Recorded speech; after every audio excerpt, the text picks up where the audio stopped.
बिस्मिल्लाहिर्रहमानिर्रहीम। अस्सलाम वालेकुम। मैं हूँ हादिया मलिक, आप देख रहे हैं यूट्यूब चैनल फूड लवर। तो आज की रेसिपी हमारी बहुत ही स्पेशल है। तो आज हम बनाने जा रहे हैं संदल का शरबत। तो ये बाज़ार से इजीली मिल जाती है किसी भी पंसार स्टोर से। तो एक गिलास हमने पानी लेना है। तो ये हमने चम्मच ले ली है। पानी हमें यक ठंडा चाहिए। तो ये एक गिलास हमने पानी ले लिया है। तो इसमें हम डालेंगे 2 चम्मच संदल के शरबत के अंदाजे से हम डाल देंगे 2 चम्मच।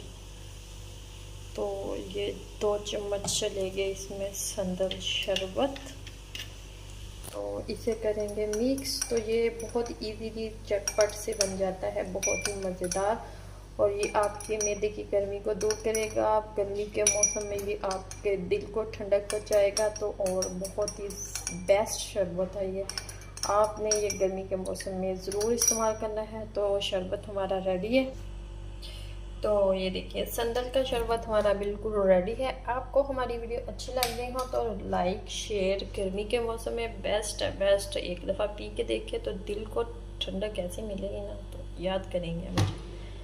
वीडियो अच्छी लगी हो तो लाइक शेयर, बेल आइकन को भी प्रेस कर दिया करें। सब्सक्राइब करना मत भूला करें। मुझे रखें दुआ में याद। मिलती है खूबसूरत सी नेक्स्ट वीडियो के साथ। ओके, अल्लाह हाफिज़।